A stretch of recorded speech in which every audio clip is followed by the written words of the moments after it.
वो बेरीश शख्स बाबर की नानी इसान दौलत बेग का चचाजाद भाई था, इसलिए अपने नाम के साथ लफ्ज तागाई को खिताब की तरह इस्तेमाल करता और कतलोग निगार खानुम से बड़े सरपरस्ताना अंदाज से पेश आता था। सब लोग रेशमी गद्दे पर बैठ गए तो उसने कतलोग निगार खानुम को हौसला अफजाई करने वाली सवालिया नजरों से देखा, जैसे पूछ रहा हो बात छेड़ी जाए ना। कतलोग निगार खानुम ने कदरे हिचकिचाहट के साथ इस्बात में सर हिला दिया और अली दोस्त बेग ने खांस कर हलक साफ किया, सर झुका लिया और कहा, हुक्मरान आली, आपकी वालिदा साहिबा और आपका ये खादिम एक बहुत नाजुक मसले पर आपसे मशवरा करने के लिए आए हैं। आपकी हमशीरा मोहतरमा खानजादा बेगम 20 साल की हो चुकी हैं। उनकी शादी करने का वक्त आ चुका है। वो अपनी खूबसूरती में रश्क माहो मेहर हैं, दानाई और हया का पैकर हैं। अभी तक उनकी शादी के लिए कोई शायान शान शख्स नहीं मिल सका। आपकी वालिदा साहिबा को भी और इस नाचीज को भी फिक्र लाहिक है कि शहजादी की जिंदगी का बेहतरीन जमाना गुजरा जा रहा है। वो 2-1 साल और यूं बैठी रही तो मजाक उड़ाया जाने लगेगा। लोग कहेंगे मिर्जा उमर मरहूम की दुख्तर तो कंवारी बैठी है। कतलोग निगार खानुम भी कह उठी। बाबर अपनी बहन के बारे में इस किस्म की बातें पहले भी सुन चुका था, लेकिन आज अली दोस्त बेग के फैसला कुन रवैये से उसने अंदाजा लगाया कि गलिबन कोई मौजू नौजवान तलाश कर लिया गया है। उसने नौजवानों वाले तजस्सुस के साथ बराह रास्त दरियाफ्त किया, हमारी बहन से शादी करने का ख्वाहिशमंद कौन है? अली दोस्त बेग ने ऐसे ही बराह रास्त अंदाज से जवाब देना न चाहा। ये कहने की जुर्रत भला कौन कर सकता है कि वो शाह फरगाना का बरादर निस्बती बनने का अहल है? सिन रसीदा बेग ने पुरसताइश अंदाज से सवाल किया। फिर भी बाबर ने इसरार किया। अब अली दोस्त बेग अपना राज खोलने पर मजबूर हो गया। आलीजा के सिपा सालारों में सुल्तान अहमद तंबल भी शामिल हैं। आली नसब, शजा और उम्र 28 साल की। आपको याद है ना, उन्होंने गुज़श्ता साल याकूब बेग की साजिश का पर्दाफाश करने में आपकी कितनी मदद की थी और जगरकों पर उनका धावा कितना कामयाब रहा था। बाबर ने इस बात में सर हिला दिया, लेकिन जब उसने अपने तसव्वुर में खानजादा बेगम को अहमद तंबल के पहलू में खड़ा किया तो उसका दिल मुस्तरिब हो गया। दोनों में जाहिरी या बातनी कोई मुमासलत ही न थी। आपको मंजूर है वालिदा मोहतरमा? उसने पूछा। कतलोग निगार खानुम ने गहरी ठंडी सांस ली। और चारा ही क्या है, उसने सवाल का जवाब सवाल ही से दिया। खानजादा बेगम वैसे तो किसी शाह की मलिका बनने के लायक हैं, लेकिन इस दौरे पुराशोभ में काबिल एतमाद हुक्मरान है ही कौन? मैंने और अली दोस्त बेग साहिब ने सारी छानबीन कर ली है। बेग अहमद तंबल बड़े आली नसब हैं। उनके परदादा सुल्तान थे और खुद चंगेज खान के रिश्तेदार। उनके बड़े भाई तलबा बेग इन दिनों ताशकंद में आपके मामू जान खान महमूद के वजीर आजम हैं। अगर अहमद तंबल बेग हमारे दामाद बन जाएंगे तो वो अपने बड़े भाई की वसातत से आपके और आपके मामू जान खान महमूद के दरमियान करीबी रवाबित कायम करा सकेंगे। वैसे भी इतने बासर बेग का अपने खानदान और सिपाहियों समेत आपके साए में आ जाना बड़ा सहारा होगा। बिल्कुल दुरुस्त फरमाया आपने, अली दोस्त बेग ने मुकम्मल खुद एतमादी के साथ कहा। बाबर की समझ में न आया कि क्या कहे और उसने शाने उचका दिए। वो कुछ झिझक भी महसूस कर रहा था। बहन उससे 5 साल बड़ी थी। माँ और बुजुर्ग बेग आखिर उसे ऐसे दुश्वार मसले में क्यों उलझाना चाहते थे? ये रिश्ता तो खुद शहजादी के लिए भी अच्छा साबित होगा। अली दोस्त बेग ने मजीद कहा, उनकी शादी अगर किसी फरमारवा से होगी तो वो अपनी वालिदा से, अपने बरादर अजीज और हमारे हुक्मरान की हिफाजत और सरपरस्ती से दूर हो जाएंगी। उनका कहीं पास ही में रहना मेरे लिए भी बहुत अच्छा होगा। कतलोग निगार खानुम ने एक बार फिर गुफ्तगू में मुदाखलत की। खानजादा बेगम मेरी पहलोटी दुख्तर हैं, मेरी मुशीर हैं। उनकी शादी अगर यहीं हो जाती है तो वो मेरी आंखों के सामने रहेंगी और मुझे तन्हाई महसूस नहीं होगी। बाबर ने सोचा कि बहुत सी बातें जिनका उसे ख्याल नहीं आता वालिदा समझा देती हैं और उसने अज़्म के साथ कहा, यह रिश्ता वालिदा मोहतरमा को मंजूर हो तो समझिए कि बात तय रही। अली दोस्त बेग की बातें खिल उठी। बिल्कुल दुरुस्त फरमाया आपने मेरे हुक्मरान, बिल्कुल दुरुस्त। लोग सच ही तो कहते हैं, माँ को मंजूर तो खुदा को भी मंजूर। लेकिन कतलोग निगार खानुम खुश ना हुई। क्यों? बाबर ने पूछा। खुद हमशीरा साहिबा का क्या ख्याल है? कतलोग निगार खानुम ने कशमकश भरी खामोशी के बाद अपने दिल के मलूल होने की वजह बता दी। वो तो राजी नहीं हैं। उन्हें मालूम हुआ तो देर तक कश्मबार रहीं। ऐसे मौकों पर तो लड़कियां हमेशा ही रो पड़ती हैं। अली दोस्त बेग के होंठों पर तंजिया मुस्कुराहट फैल गई। अब रहने भी दीजिए बेग साहिब, कतलोग निगार खानुम ने अचानक झल्ला कर कहा। रहने भी दीजिए। खानजादा बेगम के दिल पर इस वक्त जो बीत रही है उससे मैं सख्त परेशान हूँ। बाबर जान, माँ ने अब उदास और धीमी आवाज से कहा। उनके मुहीब अल्फाज इत्तफाकन मैंने सुन लिए। वो तो खुदकुशी करने पर आमादा हैं। क्या करूं मैं, है क्या करूं? मेरी तो जैसे अक्ल ही जवाब दे गई है। क्या? बाबर कह उठा। सिन रसीदा बेग अब भी खामोश न हुआ। शाह मुअज्जम, दरअसल आपकी हमशीरा आपको अपनी जान से भी ज्यादा अजीज रखती हैं। वो आपके कहे को टाल नहीं सकती। मैं आपकी वालिदा साहिबा के साथ सिर्फ ये अर्ज करने के लिए हाजिर हुआ हूँ कि शहजादी को बुलाकर उनसे इस मसले पर गुफ्तगू कर लीजिए। रियासत के मफादात के मद्देनजर उन्हें राजी होना ही चाहिए। आली नसब बेग अहमद तंबल ने पैगाम भिजवाया है। उन्हें और उनके सारे खानदान को शाही इनायात का इंतजार है। इनकार कर दिया जाएगा तो वो आपकी दुश्मनी पर उतर आएंगे। नाजरीन, आगे बढ़ने से पहले कमेंट सेक्शन में हमें अपनी आरा से जरूर आगाह कीजिएगा कि आपको हमारी ये सीरीज कैसी लग रही है। आइंदा आने वाली इक़्साद से बाखबर रहने के लिए हमारे चैनल को सब्सक्राइब कर लें और साथ मौजूद बेल आइकॉन को जरूर क्लिक कर लें। शुक्रिया। और फिर मलका आलिया का ख्याल भी दुरुस्त है। शहजादी अगर मजीद 3-4 साल नाकत खता रही तो आपके दुश्मन अफवाहें उड़ाने लगेंगे। लड़की बूढ़ी हुई जा रही है, कोई दूल्हा ही नहीं मिलता। ऐसी अफवाहें शाही खानदान के लिए मुज़र साबित होंगी। खानजादा बेगम अगर आपकी खैर खां हैं तो उन्हें जरूर राजी हो जाना चाहिए, जरूर। बाबर ने अपना सर हथेलियों से दबा लिया और खामोश बैठा रहा। वो सख्त उलझन में मुब्तला था। इस नौइयत के मसले से उसे जिंदगी में पहली बार साबिका पड़ा था। किसी गैर का मामला होता तो कोई बात ना होती, लेकिन ये तो सगी बहन का मामला था। उसे तो बहन से इस मसले पर गुफ्तगू छेड़ना तक नामुनासिब मालूम हो रहा था। दूसरी तरफ माँ उसकी मदद की मुंतजर थी। माँ मदद की मुंतजर थी और बहन अपनी जान लेने पर तुली हुई थी। कितना बड़ा गुनाह सरजद हो सकता था। अच्छी बात है, आखिरकार बाबर ने जो किसी फैसले पर नहीं पहुंच पा रहा था कहा, हमशीरा साहिबा मेरे पास आएंगी तो मैं उनसे तन्हाई में बात कर लूंगा। कतलोक निगार खानम जल्दी से उठ खड़ी हुई। अभी भेजती हूँ मैं उन्हें आपके पास। अली दोस्त बेग मुस्कुराया और उसके छिदरे दांत नुमाया हो गए। हुक्मरान का फैसला हरफे आखिर है सबके लिए। और उसने अपने चेहरे पर दुरुस्ती तारी कर ली, गोया बाबर को समझा रहा हो कि बहन से सख्ती से पेश आना। और इस तरह भाई बहन की मुलाकात तन्हाई में हुई। बाबर शश पाया चौकी के पास जिसमें सीपियां जड़ी हुई थी बैठा धीरे धीरे किताब के औराक उलट रहा था और उसे ये ख्याल भी नहीं आ रहा था कि दोनों शम्मादानों में से किसी की भी रोशनी सफहात तक नहीं पहुंच रही। खानजादा बेगम अपने जर्द लिबास में बीमार सी नजर आती हुई गद्दे पर बैठी हुई थी। तबीयत कुछ नासाज है क्या? बाबर ने बात शुरू की। मैं हुक्मरान से अपनी इयानत और हिफाजत की उम्मीद रखती हूँ। खानजादा बेगम के मगमुम चेहरे पर आंसुओं के कतरात लुढ़क पड़े, लेकिन उसकी आवाज से अज़म झलक रहा था।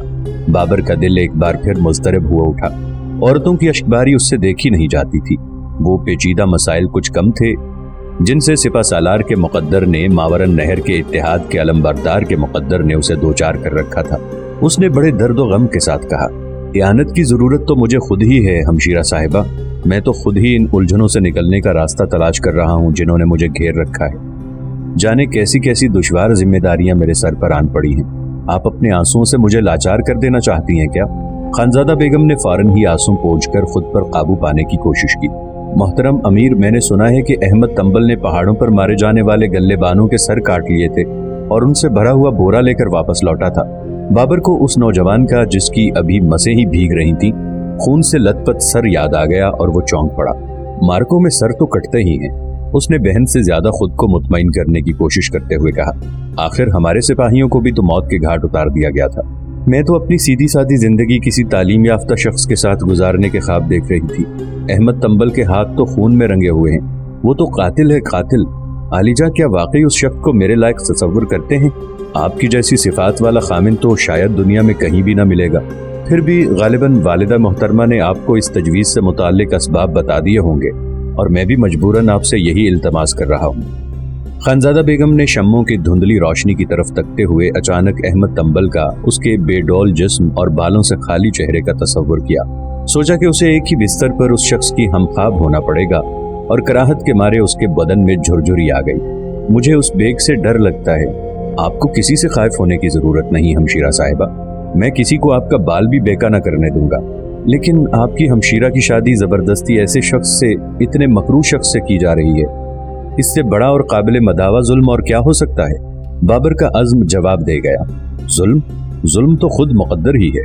मुझे दिन भर ऐसे लोगों के दरमियान रहना पड़ता है जो मुझे एक आंख नहीं भाते। मुझे ऐसे कामों में घसीटा जाता है जिन्हें मैं करना नहीं चाहता, लेकिन मैं अपनी हुकूमत के, अपने मावरन नहर के मफादात के मुतालिक सोचता और खुद पर जबर करता हूँ। दोनों कुछ यूं अपनी अपनी कही जा रहे थे जैसे दूसरे की बात सुन ही ना रहे हों। हालांकि खानजादा बेगम भाई के ख्यालात को बेहतर तौर पर समझ रही थी और उसे भाई के हालात पर अफसोस भी ज्यादा हो रहा था। उसे अचानक याद आ गया कि भाई जब छोटा सा था तो उसे कितनी मोहब्बत से गोद में लेकर खिलाया करती थी। बाबर जान, मेरे वाहिद बरादर, मेरे निगहबान, मैं तो आपकी खातिर अपनी जान तक कुर्बान करने को तैयार हूँ। मैं तो आपकी खातिर अहमद तंबल से भी शादी करने को राजी हो सकती हूँ, लेकिन मैं आपके हमदर्द दिल से बखूबी वाकिफ हूँ। अगर मैं तमाम उम्र नसीबो मारी ही रही तो आपका दिल मेरे अपने दिल की निस्बत कहीं ज्यादा परेशान रहेगा। लेकिन मैं खुदा से दुआ करता हूँ और यकीन रखता हूँ कि आप नसीबो मारी न रहेंगी। मैंने उस शख्स से शादी कर ली तो मेरी सारी जिंदगी रोते रोते ही कटेगी बाबर जान, यकीन मानिए। और जहाँ तक मावरन नहर के मफादात का सवाल है तो ताजदार भी इंसान ही होता है, उसे भी जीने को बस एक ही जिंदगी मिलती है। हमें अपने दिल की आवाज पर कान लगाना चाहिए। साफ दिल कभी भी दगा नहीं देता। खानजादा बेगम ने यह सब इतनी ईमानदारी, गर्मजोशी और तुंदी और तेजी के साथ कहा कि उसके दिल की आग बाबर के दिल तक भी पहुंच गई। बेरहम बेग सल्तनत से मुतालिक फराइज इक़्तिदार को मुस्तहकम करने की आरज़ुएं। उफ, किस बला की सर्दी के मौसम सरमा जैसा था ये सब। खानजादा बेगम ने इस बर्फ को पिघला दिया जिसने बाबर के दिल को जकड़ रखा था। उसके दिल में एक बार फिर फसले बहारा की हरारत और नौजवानी की आज़ादी वापस आ गई और सीने का बार हल्का हो गया। खानजादा बेगम ने डुबडुबाई हुई आंखों के साथ कहा, आप बड़े साफ दिल, बासलाहियत और साहिब ईसार नौजवान हैं बाबर जान, और इन बेगों ने अपने निजी मफादात को मफादात सल्तनत बताना अपना वतीरा बना लिया है। ये लोग दरअसल आपकी कमसिनी से नाजायज फायदा उठा रहे हैं, लेकिन ये आपको जब आपकी मर्जी के खिलाफ किसी इक़दाम पर मजबूर किया करें तो मैं इल्तिजा करती हूँ कि आप अपने दिल की आवाज पर जरूर कान लगाया कीजिए। आपका ये साफ दिल बेहतरीन मुशीर है, ये कभी फरेब ना देगा। और उसने अपना हाथ भाई की तरफ बढ़ा दिया। मैं आपके इस साफ दिल से इंसाफ की मुतवक्के हूँ। मोहतरम अमीर, आपका दिल जो हुक्म आपको दे वही आप मुझे दीजिए, मैं ऐसे हर हुक्म की तामील करूंगी। बाबर तेजी से गद्दे पर से उठ खड़ा हुआ और उसने बहन का हाथ थामकर उसे भी खड़ा कर दिया। बहुत रो चुकी, अब रहने भी दीजिए, उसने चुपके से कहा और बमुश्किल अपनी सिसकियों को जब्त कर सका। मेरी वाहिद, मेरी सगी हमशीरा मुझे सारे बेगों से कहीं ज्यादा अजीज है। इनकार करने से कैसी भी मुसीबत क्यों ना नाजिल हो, मैं सारी जिम्मेदारी अपने ऊपर ले लूंगा। जब तक मैं जिंदा हूं उस वक्त तक अपनी हमशीरा की शादी किसी ऐसे शख्स से हरगिज ना होने दूंगा जिसे वो पसंद नहीं करती। बाबर के लश्कर ने पूरे मौसम गर्मा और फिर सारी खिजा में समरकंद का मुहासरा जारी रखा। बाइसंखोर ने पूरे 7 महीनों तक शहर के फाटक न खोले। आखिरकार जब अहले समरकंद की भूख और दूसरी बहुत सी तकालीफ के दर्दनाक नज़ारे उसके लिए नाकाबिले बर्दाश्त हो गए तो वो मौसम सरमा की एक रात को दारुल हुकूमत छोड़कर अपने मुट्ठी भर आज़ाओ मुकर्रबीन के साथ चोरी छुपे खुसरो के पास शहर हिसार भाग गया। समरकंद के बेगों को जैसे ही अपने हुक्मरान के फरार हो जाने का इल्म हुआ वैसे ही उन्होंने हुक्म दिया कि शहर के फाटक खोल दिए जाएं।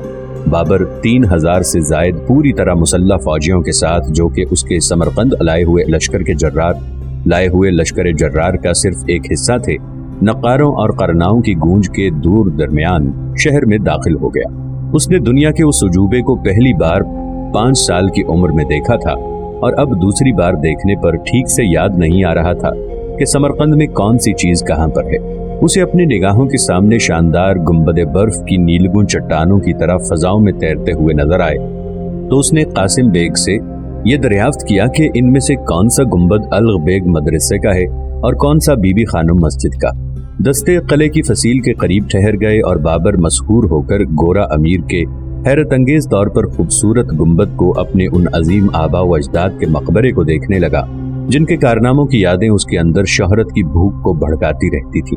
उस गुंबद को उसने किसी के बताए बगैर खुद ही पहचान लिया। सिलसिला इमारत के पुरवकार नज़ारे और वाज़े बैरूनी खुतूत पर बाबर का दिल अश अश कर उठा। टीले पर से जहां शहर का कला वाक़े था, बाबर को बरामदेदार बेशुमार मकानात, सड़कें और गलियां साफ साफ नजर आ रहे थे। वो दूर तक फैली हुई इस इंसानी रिहायशगाह पर नजरें जमाए हुए था कि इतने में अचानक उसके दिल में टीस सी उठी। उन्हीं बेशुमार मकानात में से किसी एक के झरोके से उसकी मंगेतर आयशा भी उसको फाते को देख रही होगी। बेचारी अपनी कैद के तमाम मसाइब से निजात पा चुकी थी, अब उसकी मुंतजिर थी, लेकिन क्या सिपाहियों की इस भीड़ भाड़ में उसे पहचान भी सकती थी। बाबर अपने घोड़े पर कासिम बेग के नजदीक पहुंचा और धीरे से पूछा, आपने किसी को यह मालूम करने के लिए भेजा कि कैदी किस हाल में है? कासिम बेग सवाल के खुफिया मफहूम को फौरी तौर पर न समझ सका। आलिजा, ये आप किन कैदियों के मुतालिक फरमा रहे हैं? बाबर को कासिम बेग से, जो उम्र के एतबार से उसके वालिद जैसा था, मंगेतर का तज़किरा करते झेम सी महसूस हुई। उसने कुछ अजब ढंग से शर्मा कर नजरें झुका ली। बात कासिम बेग की समझ में आ गई। जी हाँ, कैदी कैदने, उसने वो अल्फाज अदा कर दिए जिसे बाबर जबान पर नहीं ला सका था। मैंने आपको नौयान कुकलताश को ये मालूम करने के लिए भेजा है कि सुल्तान अहमद मरहूम की साहिबजादियों पर क्या बीती। हुक्मरान को शाम तक तफसीलात का इल्म हो जाएगा। वो लोग किले के अंदर दाखिल हुए जहां सबसे वसी और आलीशान इमारत नीलगू महल कोकसराय की थी। कोकसराय में क़याम के दौरान मुताद्दिद ताजदार मौत के घाट उतार दिए गए थे। ये अरसे से हुक्मरानों के दिलों पर हैबत सी तारी करता आ रहा था, इसीलिए समरकंद के कई साबिक हुक्मरानों ने इसमें रिहाइश नहीं इख्तियार की थी। वो कोकताश पर चढ़ते और महल से बाहर चले आते थे। बाबर ने भी किले के दाएं हिस्से वाले महल में क़याम का फैसला किया, जो बस्तान सराय कहलाता था। शाम को जब बस्तान सराय में शम्में रोशन कर दी गईं तो नौयान बाबर की खाबगाह में आया। ये कमरा हर जगह गिलत का काम होने के बावजूद काफी सर्द था। यहाँ गद्दे तोशक वगैरह काफी बिछे हुए थे, फिर भी पोस्तीन और गर्म कलाहें उतारे बगैर ही गुफ्तगू करनी पड़ी। नौयान कुकलताश के लहजे में धीरे धीरे गर्मजोशी पैदा होती गई और वो बेतसन्नो हो गया। बाबर के इनाने सल्तनत संभालने के बाद से उसके नौयान जैसे हम उम्र अहबाब की अहमियत घटने लगी थी। बादशाह अहबाब से नहीं बेगों से घिरा रहता था, दस्तूर ही कुछ ऐसा था। लेकिन आज बाबर और नौयान दोबारा एक दूसरे के करीब आ गए थे, जिससे दोनों को मुसर्रत हो रही थी। नौयान ने बड़े जोशो खरोश से बताना शुरू किया। हुक्मरान की तरफ से तिलाई कंगन, तरह तरह की कीमती मलबूसात, जी हाँ, और खुबानियाँ, बादाम की शीरीनियाँ, सब कुछ पेश किया गया। खुद आपकी बड़ी खालाजान मेहर निगार खानुम साहिबा ने इस्तकबाल किया।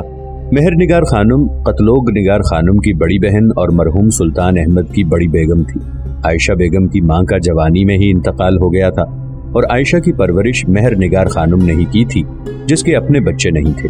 अब भी वो सगी मां की तरह आयशा का ख्याल रखती थी। बाबर ये सोचकर खुश हो गया कि उसकी खाला उसकी सास भी हो जाएगी। सूख कर कांटा हो गई हैं, नौयान ने बताया। उनके यहाँ तो फाकों पर फाके होते थे। बेचारियों ने रोटी तो जाने कब से देखी तक न थी। आटा सोने के एवज भी मयस्सर न होता था। खानुम ने मुझसे कहा और रो पड़ी फूट फूट के। कहने लगी कि पेट की आग चोकर की रोटियों से बुझाया करती थी। उनके यहाँ लकड़ियां भी नहीं हैं, सर्दी के मारे ठिठर रही हैं। खवातीन के साथ बाई संकूर ने वाकई इतना बेरहमाना सलूक किया।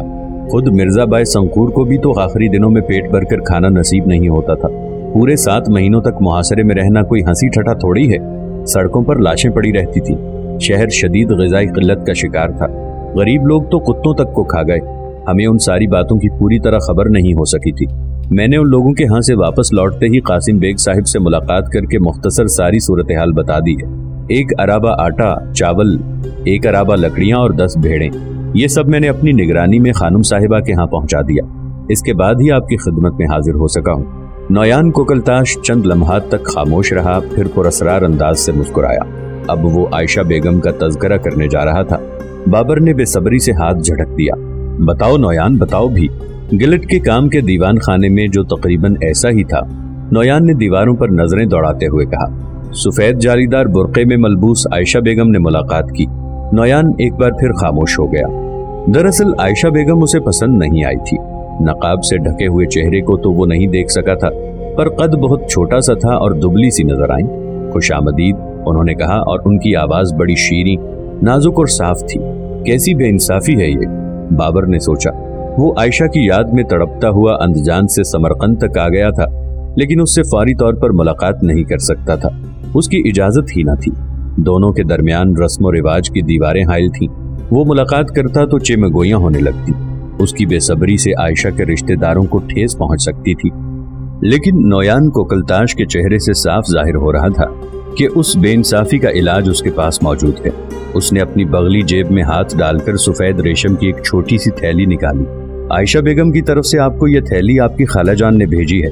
बाबर ने थैली लेकर टटोली तो खाली सी लगी, लेकिन जब उसने मुंह पर बंधी हुई डोरी खोलकर उसे उल्टा तो उसकी हथेली पर नन्हे नन्हे 2 हीरे गिर पड़े। दोनों ही कतराते शबनम से जरा ही बड़े, लेकिन अपनी जसामत को देखते हुए खासी वजनी थे।